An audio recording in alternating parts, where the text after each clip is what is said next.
Friends, welcome back to my channel. আশা করছি তোমরা সবাই খুব ভালো আছো। তো আমার বাড়িতে যে সমস্ত উপকরণগুলো আছে সেগুলো দিয়ে আমি ফ্রাইড রাইস বানাবো। তো চলো দেখে নাও। ফার্স্টে বরবটি, গাজর, ক্যাপসিকাম, টমেটো এগুলোকে ভালোভাবে সাদা তেলে ফ্রাই করে নিলাম। আর পেঁয়াজটাকেও বেরেস্তা করে নিয়েছিলাম। কাজু বাদাম, বাদাম এটাকেও ফ্রাই করে নিয়েছিলাম। আর আমি ফ্রাইড রাইসটা বানিয়েছিলাম বাসমতি রাইসে, তার জন্য জলে ভিজিয়ে রেখেছিলাম কিছুক্ষণ। তারপরে জলটা ফুটে গেলে তাতে ফ্লেভারের জন্য দারুচিনি, তেজপাতা, এলাচ আর স্বাদ মতো লবণ দিয়ে চালটাকে ঢেলে দিলাম। হাফ সেদ্ধ হয়ে গেলে একটা ঝুড়ির মাধ্যমে ছেঁকে নিতে হবে জলটাকে। তারপরে ভাতে এই বেরেস্তাগুলো আর ফ্রাই করে রাখা উপকরণগুলো ভালোভাবে মিশিয়ে নিতে হবে।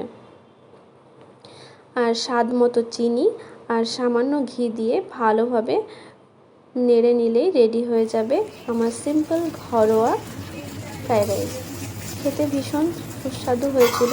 তোমাদের যদি ভিডিওটা ভালো লেগে থাকে অবশ্যই আমার চ্যানেলটাকে সাবস্ক্রাইব করো আর ভিডিওটাকে লাইক করে দিও। টাটা।